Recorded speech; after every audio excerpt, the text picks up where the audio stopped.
Hey guys, welcome inside the Guilty as Charged podcast here for a special edition with our guy Danny Hoyt, who of course you are very familiar with if you attended any games at SoFi Stadium. Is a huge part of the game day experience at SoFi. So I wanted to give him a chance to, allow people to get to know him a little bit more.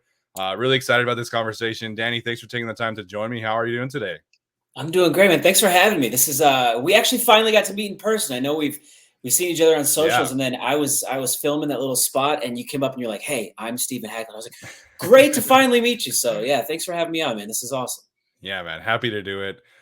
First things first, we were talking a little bit. I know there's been a lot of requests about the hat that Mike Williams was wearing in the most recent All In episodes. Danny is wearing it today. Danny, can you tell our listeners where you can find that hat?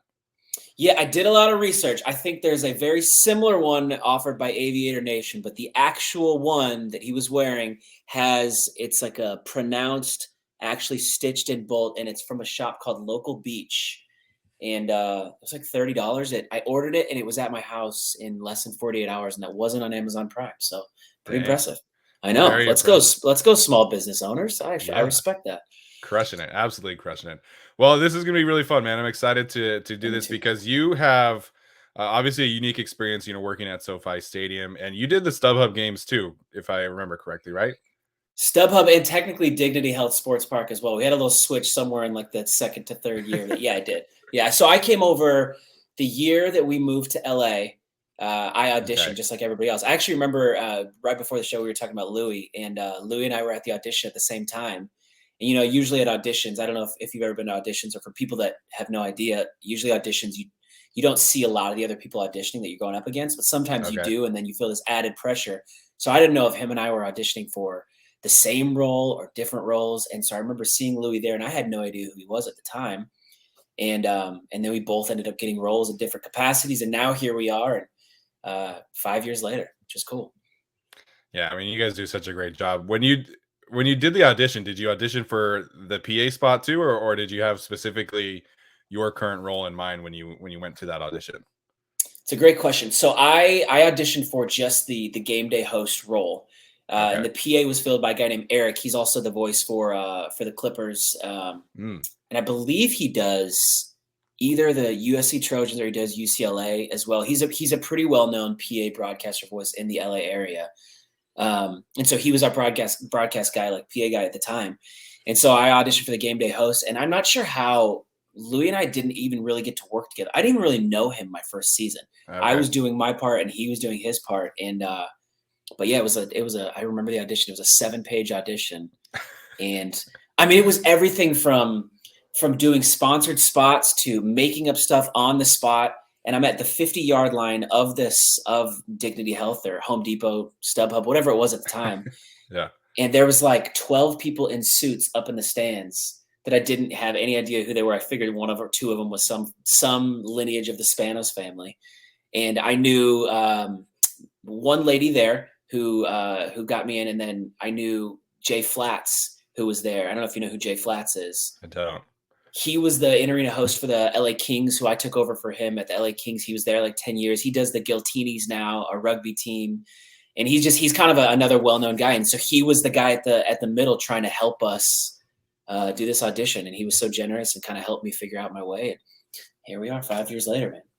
That's crazy. So I just have I'm so curious about this. How do you get into being a game day host? Like, how does that come about? It's such because I get asked this all the time. And so I'm currently the game day host for LA Chargers. I do the same thing for the Big Ten Network for their college football morning show on Saturdays. So every Friday, I fly to a different Big Ten campus. So like, what is today? Today's Monday, right? I'm losing track of days in the fall. So 2 days ago, I was at the University of Purdue, West Lafayette. So like, I fly there on Friday. I do the show Saturday morning, fly back Saturday night. And then if we have a Chargers game, I'm at the stadium Sunday with a rehearsal on Thursday. Plus I have a full-time job where I'm a media journalist. So it's a jam-packed schedule. And to get to this point, because I get asked this question a lot, backtracking, I never set out to do this. I went to business school and had a triple minor and wanted to be a CEO and like wear a tie. And that was never me. Out of college, I started working for a nonprofit, and I have a pretty crazy life story. in that I've made it through some pretty tragic things happened in my teenage years, and to our family, as a lot of people go through, hard things, and it's how you respond and come out of them. And I'm very thankful that I had a great support system and family around me and friends, and made it through some really tough things. And so I had this passion to want to help people. And so I actually, out of college, started working for a nonprofit, and I was based in Nebraska. I'm from Omaha, Nebraska. And we traveled the country and spoke in public schools. So I was a motivational speaker, talking about my story and helping, students. That's where a lot of kids are, is they don't know how to respond to tragic events in high school. None of us do. There's no blueprint for it. So I knew that I was fortunate to make it through some tough things, wanted to help people. Long answer to your question, but I promise I'm wrapping it up. But that, I spoke in public schools, and that started my career into hosting. Kia, the car company, saw a video of me speaking in a school, and I used to DJ on the side as well. And so they asked me to come out on the Vans Warp Tour. I don't know if you're familiar with the Warp Tour. Yeah, the van. Yeah, of course. Yeah, so I was on that for 3 summers, and that catapulted my career. So I moved to LA, and it's all snowballed. I didn't even get a manager or an agent until about 2 years ago. So this is like 2008 is when this all started, and it has just continued to go. So TV shows and podcasts just like this. I've done, you name it, I've hosted it, and food and fashion and travel, and sports is where my heart is, though. I think a lot of our listeners and myself included, can relate to that last sentence. I work as a school counselor. Oh, really? I didn't know that. Yeah. So I work as a school counselor, high school counselor, dealing primarily with it's a charter school that does credit recovery. So we get a lot of crazy stories, and similar messages that I'm sharing.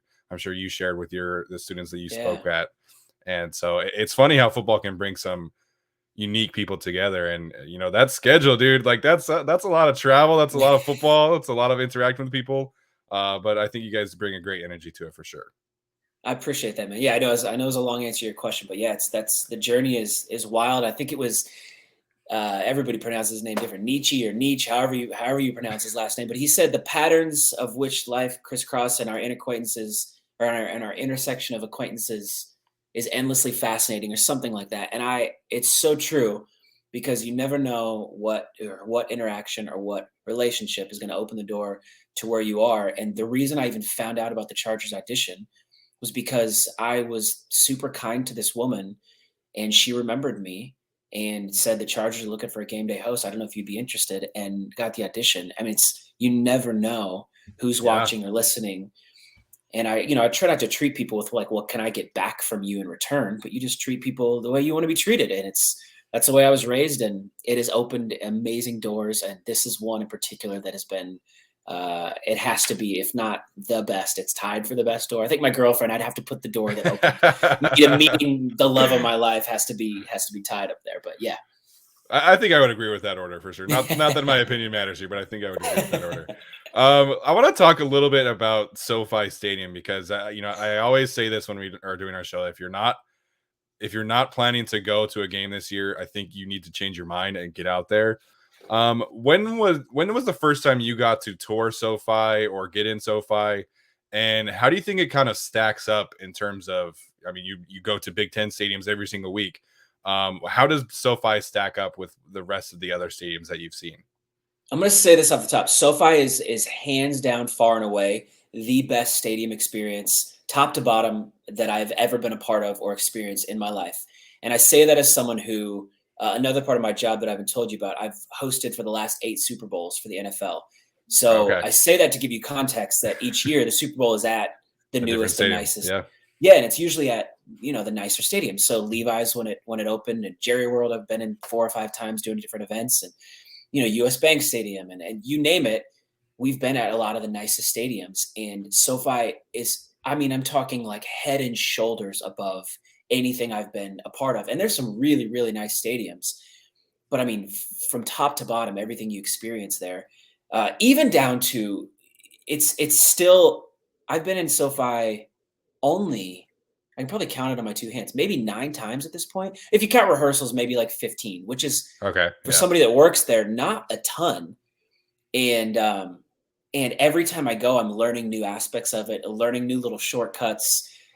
During the game, I have to get from my stage up to the press box where, kind of our game presentation director and where Louis is. And, there are times I have to be up there and you can't take the elevator mid game for fear of getting stuck in there, because that happened at Dignity Health one time. So I always take the stairs, and I finally figured out my way to navigate to get up to the top. I just figured it out like a game ago, which is at the Browns game actually, which was wild. So, but man, it is unbelievable. And I saw someone tweet this the other day that the Chargers fans, the home games are louder than the Rams games. And I've heard this a few times now, and I'm sure we'll get into the Chargers Rams, but I have to firmly believe that. I keep hearing this, and I keep hearing this from fans that are Rams fans, but they've got season tickets for Chargers as well, just because they want to see as many games as they can, which goes to your point. You got to get in and see SoFi. It's unbelievable. It really is. It's such a cool experience, from the start to the finish of it, whether you're tailgating or whether you're hanging out on the inside of the stadium. I'm glad you mentioned, the working your way about, because we had to go from the tailgate lot to the opposite side of the stadium for the Browns game, and we got lost for a little bit.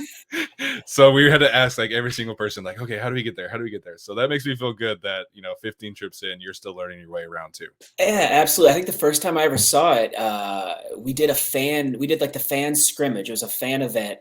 Yeah. There was a scrimmage, and then there was another event. It was another fan event, and I can't remember which one was first. I believe actually the other one was first, but we did like 6 or 7 mini shows where we let fans in. They could see where their seats are. Chris Hayre was down in the field talking about, this is what you might experience on game day. And it was like the 8 different screens with potential games going on. And we put on this show, and that was the first time I'd seen it, but I'm on the stage worrying about my job, which is, hosting and making this fun. So I didn't have time to really take me around, show me this place. I did finally get a tour. I got to see Spanos's. I got to at least walk through and see the different owners areas, which are just mind-boggling. But yeah, I mean, it's growing up in Nebraska, we have a very iconic stadium there, Memorial Stadium, where the Cornhuskers play. Yeah. And tradition, I'm all for tradition and rich heritage, all for it. It's great. But I think when I go to stadium, I want something cutting edge. I want the Oculus screen or Infinity screen, whatever we call it now. I don't even know what they settled on. I still hear people say both. Do you know? I've heard the Oculus more often. Yeah. Really? See, I'm hearing Infinity more. We got to figure that out. Someone's got to officially name that thing. But yeah, I'm for the cutting edge. There we go. I agree with that, and I think that is another reason why I think you got to get out to these games, because the overall production experience during the game, and you can speak on this, it's amazing. From you walk in early, you get to watch all these games like you're watching Red Zone in SoFi Stadium with all your friends, right?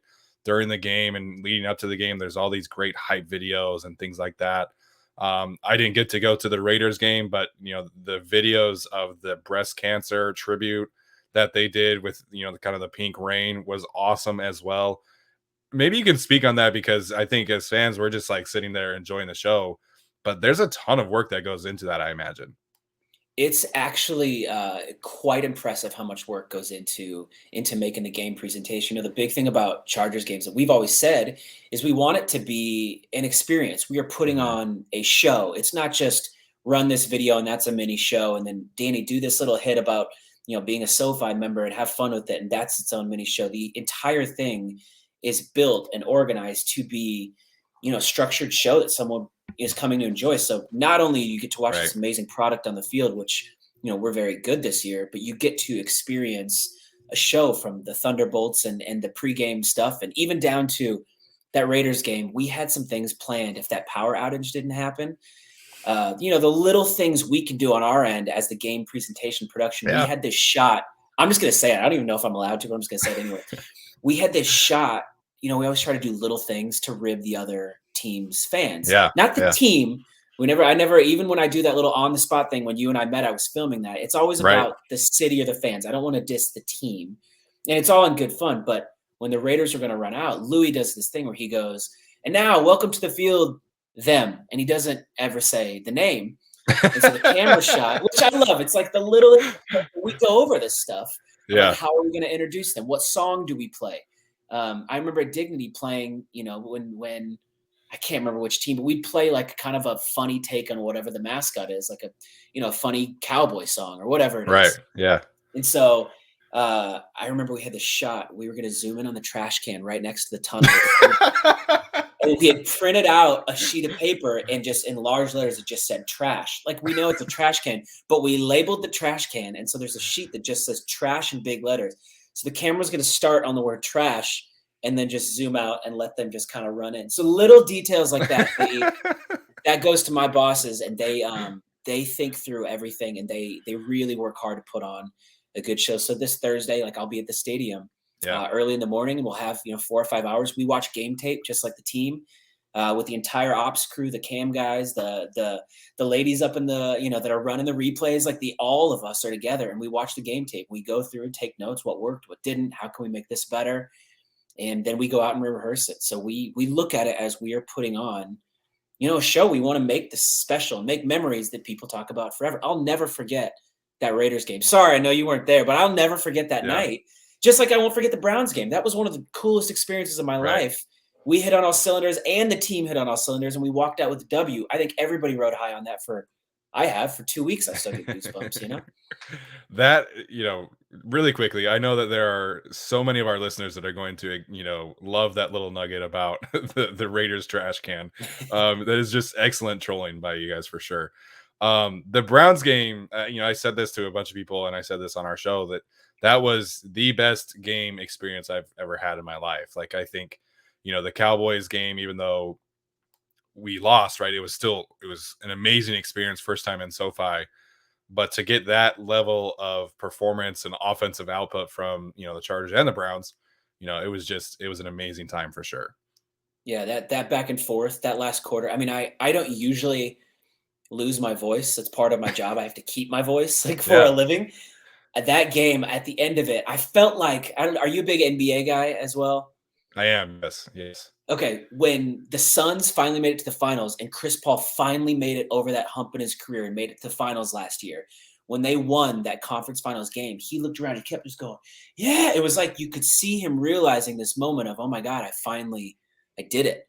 And for so many years, we've watched these Chargers lose close games. And I know that's been a story that the media loves to attach on, is these, one-score losses. And this wasn't just a one-score win where it went our way. It was also like a shootout with a team that is one of the best.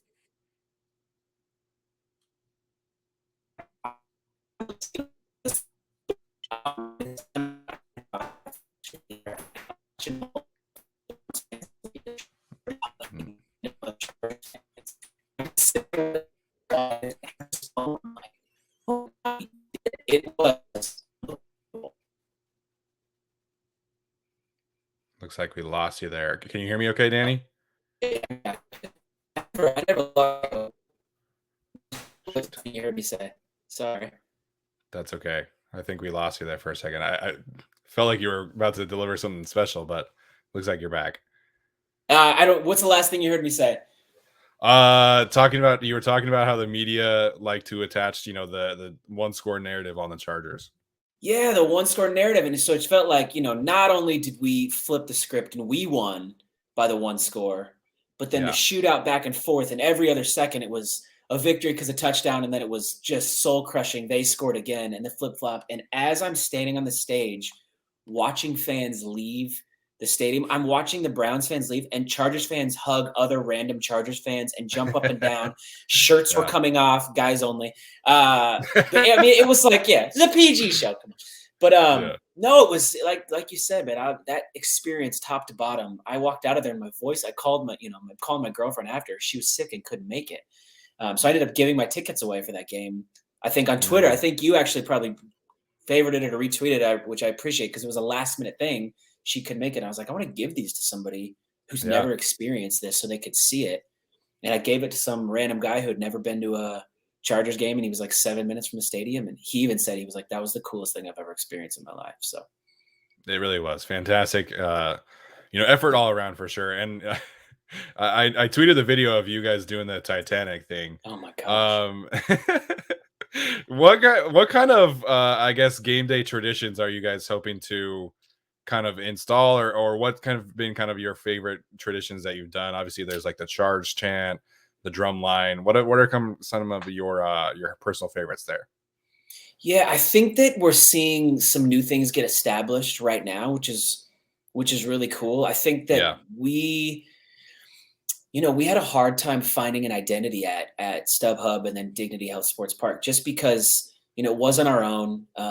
Even for example, like the microphones I had to use, I had to be wired into a camera. They weren't set up for a wireless microphone, so I couldn't go Oh, into the stands, which is things I'd like to do now because of COVID. That's changed completely. But there was just the capabilities weren't there for us to do all the things we really want to do. Even with video, everybody knows that Charger Social the is best. if not the best. In my opinion, they're the best. Other Yeah. people would argue I don't think there's anybody close. What Megan and her team are doing with the social, they are absolutely, and down to the video editors and the content we put out, and Jason Levine's team. I mean, they are just unbelievable Oh what yeah. they do. And I don't think we could use all of their talent, or at least showcase all of their talents at Dignity because of the availability of screens and sound, et cetera. So you're seeing this year things like the Thunder Siren, right?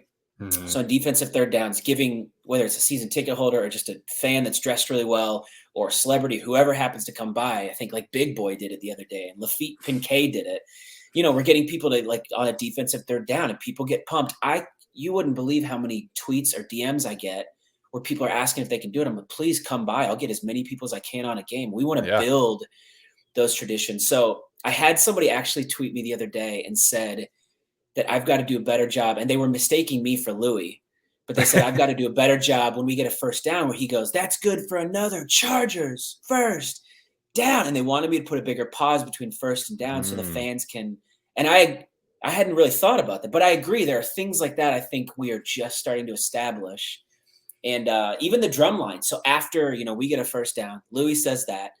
Rick does the on the trumpet, and the Yep. drum line's now added like a fade in drum roll that they do Oh. in and out of, which is just like, it's little tiny things, but we are building the game experience in real time, and you can feel the excitement behind it. So we're kind of, this hasn't been said publicly, but it feels like we're kind of open to, if something clicks and it works, it might just stick. So I don't know. Maybe we should run like a contest for somebody to come up with a new chant for us. Yeah, I think football fans always have some creative ideas. One of the things that I noticed Yeah. that I really appreciated was at the Cowboys game, you guys played the Thunderstruck song for the intro. And then at the Browns game, it was like at the start of the fourth quarter too, because there's such a an affinity with that song and the Chargers, and I really appreciated that little detail of you guys adding that more of that song into the game day experience. And it sounds like you guys are open to suggestions, so I think that is really cool as well. I'll pass it along. Pete Soto and Sean Tabler, my bosses, and they have been instrumental in thinking out those kind of details, like down to Mhm. the little, like I talked about with the trash thing. Those are the level of details that they think of, and which songs to play when. And I appreciate that. So I love hearing that, as a fan who knows this team inside and out, and speaks on this team the way you do, to notice those things. I will absolutely pass that along. They'll love to hear that, because it's those are the things that I think make the experience, when you put thought and effort Yeah. into creating moments for people, and creating an environment where you can come in. And then, now that we have the product on the field as well, it's just with every angle, it's happening. It feels like it's happening. Yeah, it does. Well, Danny, can't thank you enough for taking the time to join me today. This has been awesome, providing some great insight into your journey and to the team and the stadium as well. Chargers fans, make sure and follow Danny on Twitter. Make sure and say what up to him at the stadium. He's very kind and generous with his time, as he was today. And like I said, you got to get out to a game. The experience at SoFi Stadium is unlike anything else. And Danny, can't thank you enough again for your time today. Absolutely. If you guys are ever again, please stop by the stage. If you saw me on here, mention that you saw me on here, so I can know where you're coming from. But thank you so much for having me. This is awesome. I'd love to come back anytime, and I will see you maybe Sunday. I will be there on Sunday. Yes. All right, let's go. Yes. Wait, can I get one more question for you? Quick Yeah. question. What's up? What's your final your prediction on how we finish this season? Oh, if you would have asked me before the season, I had 11-6, Okay. but since they went 4-2, that was better than I thought they would do. So I think they end up at 12-5 or Ooh. 12-5. Okay. I So have 11-6 as worst case, and I have 13-4 as my best case. yeah, So I'm right there with you. yeah, These are the hardest games, but the next ones are I think going to set us up for a really fun finish. I do as well. Can't wait to see how it pans out, and can't wait to see you on Sunday, man. Sounds good. I'll see you Sunday. Thanks, Steven. Yeah, thank you.